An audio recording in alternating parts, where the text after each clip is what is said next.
Hey, what's going on, folks? Welcome to Wizards Outlook. We're happy to be here tonight. As always, we got Cardo Dudley Jr. joining us, Raymond Lyons, Malik Miller's joining us tonight, usually with us on the Tuesday show.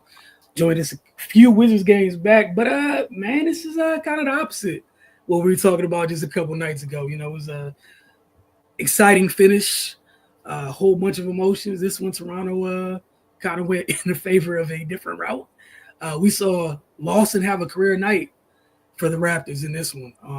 He went off, coming off the bench for the Raptors, and they handled business. Washington's now 1-on-1 technically on this trip. You know, it's back-to-back games, essentially, a couple days in between with the Raptors for the Wizards. And we saw that ugly third quarter thing show its head once again. We've seen it several times this season, so I'm sure none of us here are surprised. That said, Carter, I'll start with you and then Ray, and then we'll get to you, Malik. Just your thoughts on this game and kind of where things went off track for Washington in this one. Yeah, man. The Raptors, the more physical team. Honestly, I say for a little over half of the last game, they were the more physical team. And then, like I said, the Wizards just made the one last play. They got them to win on Saturday. But tonight, the Raptors were just they took it to them with the physicality. Outscoring them 54-44 in the paint. And the most glaring thing is the rebounds, man. You allow a team to get 73 rebounds. That's just that's ridiculous, man. I don't remember seeing that. That's it, and you get 54, so that means that there were a lot of misses. But on top of that, you didn't put a body on anybody. You didn't hustle. You didn't go. No one did. For the most part, no one got after it, with the exception of Alex R. No one really tried to, change that. And Pat Riley has a famous quote where he says, "No rebounds, no rings." Basically, like, if you don't rebound the ball, you're not going to win, and that's what we saw tonight. It was just a total domination on the boards. We gave them extra possessions on offensive rebounds. The extra possessions where Washington was held to one and done shots. You know what I mean? It's just, you can't win like that, man. You just can't. Also, 55 threes and you only made 16. I mean, come on now. 29%. We just saw the ugly Wizards rear his ugly head. And, obviously tonight you didn't have any of the best play. The Chris Middletons and Marcus Smarts, and you see the difference. It's still a lot of growing pains to go for them. They got to understand it's not enough to just do it one game. You got to do it every night, play winning basketball, still winning habits. And when you take the poor shots that they took tonight, along with the way they got out-rebounded, it's hard for you to win. Let's just call it a spade a spade. It's just hard for you to win, man. And then in a bright spot, they only turn the ball over 8 times. You know what I mean? But, people don't understand rebounding is an extension of defense. You know what I mean? So, with that being said, you can play great defense, but you keep getting up the rebounds, it's going to deflate you. It's going to, like I said, give them extra opportunities, and it's hard to sustain the high level of defense if you constantly on that end of the floor, possession after possession after possession, man. So, the third quarter, it kind of went to hell. I mean, AJ Lawson, he had 9 points in that third quarter. He was bombing away like he couldn't miss, and he's a big reason why their bench, got the edge tonight, 52-50, when normally it's the Wizards bench that's always winning that battle. It just goes back to the physicality. And that third quarter is what did them in. Literally, they were outscored 34-19. First half, they had a 1-point lead. Even in the fourth quarter, they lost that by 1 point. They literally lost the game in that third quarter. And it's just bad Wizards showed up in that quarter, because that's the kryptonite for them. For most of the season, when they come out of halftime, when the third quarter starts, lack of focus, adjustment, and I don't know what it is. They come out flat and teams jump on them, and that's usually the difference in the game. And we saw that. We knew the Raptors was going to be on get back because they lost a close game that they felt they should have won on Saturday. So for the most part, the Wizards was on that. I know Bilal Coulibaly, praise up to him. He had an ugly fall in the first, left the game, but that's still no excuse.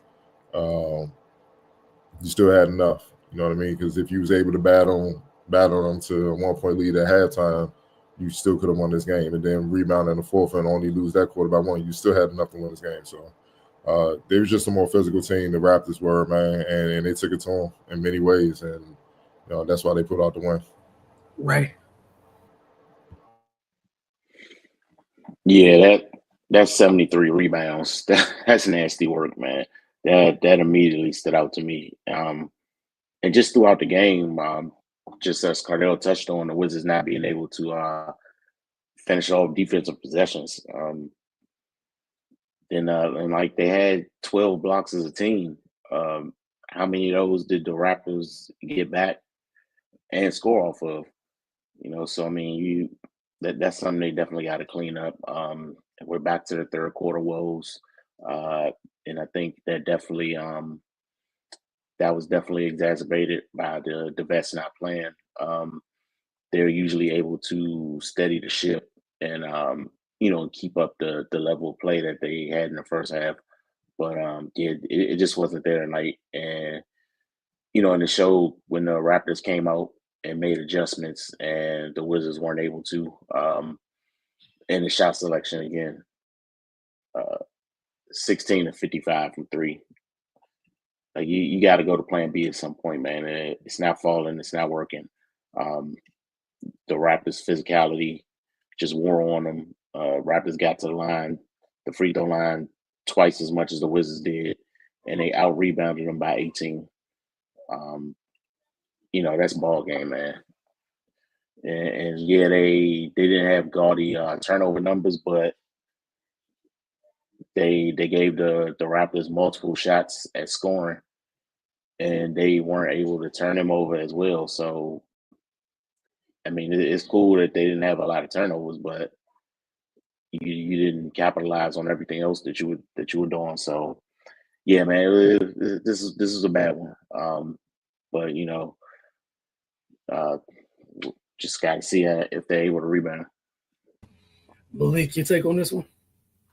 Yeah, so a depleted Wizards team going into the game. No Marcus Smart, no Chris Middleton. Bilal went down with a bad fall. Bud went down. I think he tweaked his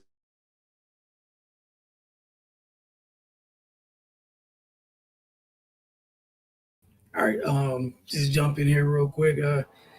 As you said, Cardell, clearly prayers up for um, Bilal in this one.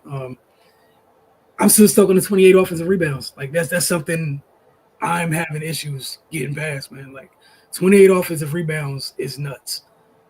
As you said, we've been talking about this several years with the Wizards, not just this team. We've seen this in the past. Ray, you want to go back a year? Remember that Nuggets game when they had like 80 points in the paint or something like that? No, that was like at 100.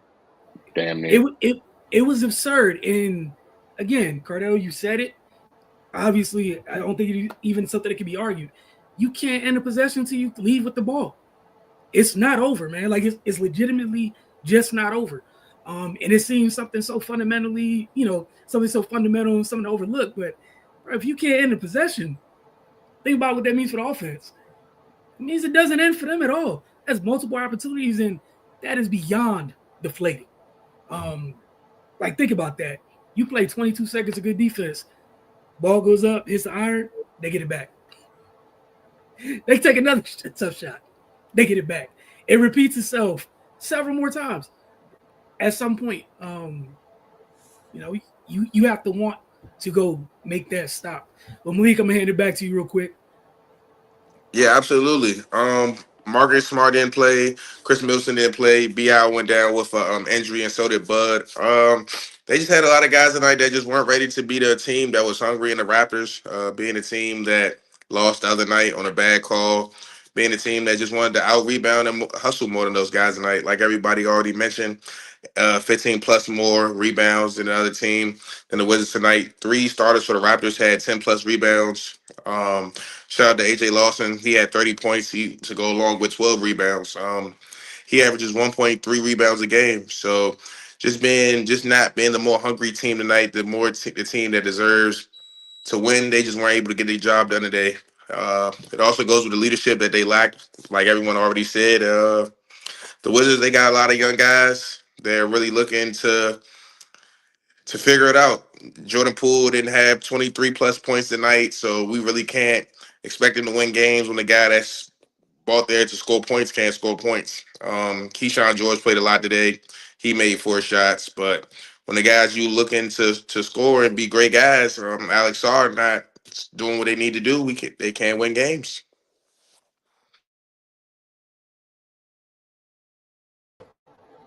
Yeah, it's just a rough one. Again, they got another. We've been talking about what it's like when they deal with physical teams at times this season.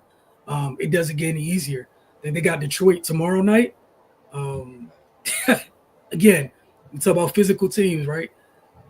Lunch pail hard hat to the highest degree tomorrow night after dealing with a tough Toronto team, right? That said, going to ask you guys player of the game. Raven, start with you. Then go to Cardell and Malik. Which, I mean, I hate having to ask this one. Clearly in the lead, it says someone had a career night, but, you know. Yeah, Lawson, man. He was on one. AJ Lawson. He came in averaging 4 points a game, left with 32. You know what I mean? That's just a complete defensive breakdown, but it also goes to show you that every player in the league can play. So if you don't come to play, this is what can happen. Malik, you have another candidate, AJ Lawson. Do I have another candidate? I mean, I'm about to say nobody else jumped off the charts today. Like everybody else mentioned, he averaged 4 points, 1.3 rebounds. He had 32 points tonight, 12 rebounds. 9 of them were defensive rebounds. So and he's a 6'6" guard. So yeah, he definitely filled some shoes today. Made some people, want to see and hear from him a little bit more. All right, for you guys, X Factor. Obviously AJ had, the really loud night. We saw that whole starting lineup almost hit double digits in this one as well. For me, RJ Barrett almost finished with a triple-double, 14, 10, and 8. Didn't shoot the ball well, but, he got fired up after that exchange with Bub, and, he just went to work. And he made up for it defensively because, the Wizards' wings and stuff pretty much held them inefficient for the majority of the game. So, and they really couldn't get back in it. So he was big time in a lot of ways. Right. Yeah, man, this was a crowded field. 3 guys had double doubles, and 6 guys had double figure scoring. Yeah, I guess I go with RJ as well. Yeah, he was just super impactful across the board. Yeah, I don't think you could argue with RJ's impact. You saw about touching the triple double, which is huge, and just as a whole, I know you can't give it to the whole team. Just what they did on the glass as a whole, it was just beyond remarkable and nuts, man. Like you can't even really put words to it. Like that's absurd. If this was back in college, best believe the next practice, straight rebound drills. We ain't doing nothing else but rebound and get the football pads. We're going to be in the gym. It's just rebounding drills. Y'all going to be hurting after the practice. That's just – you can't get out – you can't allow 73 rebounds, man. That's just that's ridiculous. Oh, yeah, and one thing, because I don't want the Wizards people coming after us and stuff, it wasn't a bad call. It was still in his hand when he lost it, when they lost the game. That was a good call. When Shea had the game winner, that wasn't a bad call. So, yeah, I don't want them folks on us and all that, man. You got to call a spade a spade. They showed it. They slowed it down. It was definitely in the same way they read. So, no, it was the right call. And then, yeah, we usually have a couple questions. I just got a simple one for you guys. Look, they had, this stage of this road trip, so to speak. You had 2 against Toronto. You got another one where you see the same team again twice in a matter of a couple of days. So you guys, it's Detroit. How important is it for them to fix this issue, to leave Detroit with a win in either one, if not both of those games? Because, again, it's coming off 73 rebounds to a Toronto team, which literally the other night we were talking about, some of the things they need to do is get a little bit, to add size to their lineup, in a long haul. It's one of the conversations we were having. So just how imperative is it to fix the rebounding, heading to deal with Duran, Cade, that's a big team. That's another big team over there that they'll have to deal with. With a lot of vets as well. They Duran, Stewart, and all that mixing up stuff that the Wizards like to do, Stewart with that too, and he's willing to go the extra mile with it. So the main thing is just play basketball. You know what I mean? But you got to be physical. If you're not gonna be physical against Detroit, the game will be over at halftime. Especially because now we're in the second half and they're fighting for playoff seeding and stuff like that. They're in playoff mode, and they looking at y'all like this is kind of an easy win. I'm talking about the Wizards. So again, what we said in the second half, we want to see them building winning habits. We want to see them starting to learn how to win going into the all season, trying to build up the team and get them better, get the roster better, heading into next season. So they have to know how to win. We know they have the talent to fight, but they got to turn the corner and try to win. And these are the games where you're going to get tested against these playoff teams and these teams that's like in the deep run in the playoffs, and that are physical and that are tough and coached well. So we're going to see what it is. You know what I mean? I would expect to see Chris Middleton and Marcus Smart and them guys play. They're going to need them because Detroit has some vets that did some big things in this league as well. So, it's going to be a good test, especially with the way their all-star playing Cade Cunningham. Again, if you're giving up 73 rebounds, you can't make shots, and you defensively you kind of soft, yeah, it's going to be a long night. All right. Malik, same question for you. How important is it for Washington to fix this rebounding issue? Going to deal with super physical Detroit. Yeah, absolutely. Starting from their point guard, whose Cade is listed at 6'7", 6'6", 6'8", to their centerpiece. Detroit's they're just an organization that like to get it done, like to be nitty gritty. The Wizards have a lot of young guys that where they was at in college and where they're drafted to be at is to score the ball, to make things change, to be the franchise pieces to help around. But against a Detroit team, against a big team, against a Milwaukee team, you need guys that's just going to rebound the ball. You need guys that's not worried about scoring the 20, about scoring the 25 things as such. The guys just going to put their heads down. So somebody say Detroit is fighting to be a playoff team. They're fighting for a stamp. If it didn't work great for Washington in the first half of the season before the All-Star break, 50% of the teams are putting the second pedal to the metal on for this second peak before the playoffs start. So if the Wizards don't show something, the Detroit's going to blow them out, and a lot of teams are going to look to blow them out. Ray, your thoughts on Duran and company down in the paint?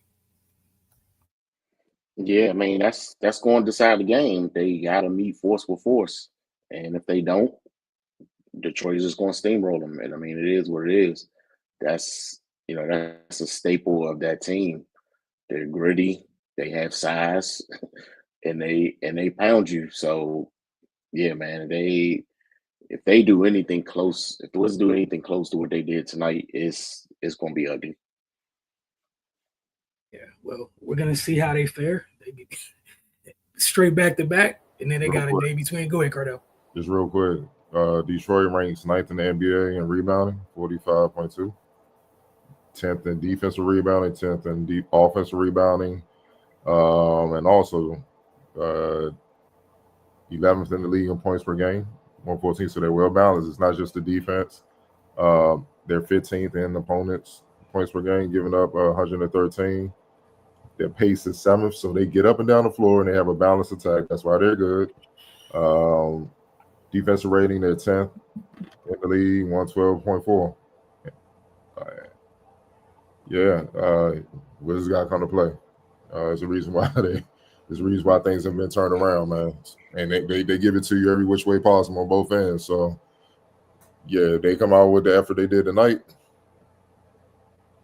Yeah, it's gonna be a very short post game show. Extremely short. If you can't, what they would do with 73 rebounds. I don't want to find out. So we'll tap in with you guys tomorrow night. After Washington's first matchup with Detroit, they have 2 of such this week. Appreciate you guys as always.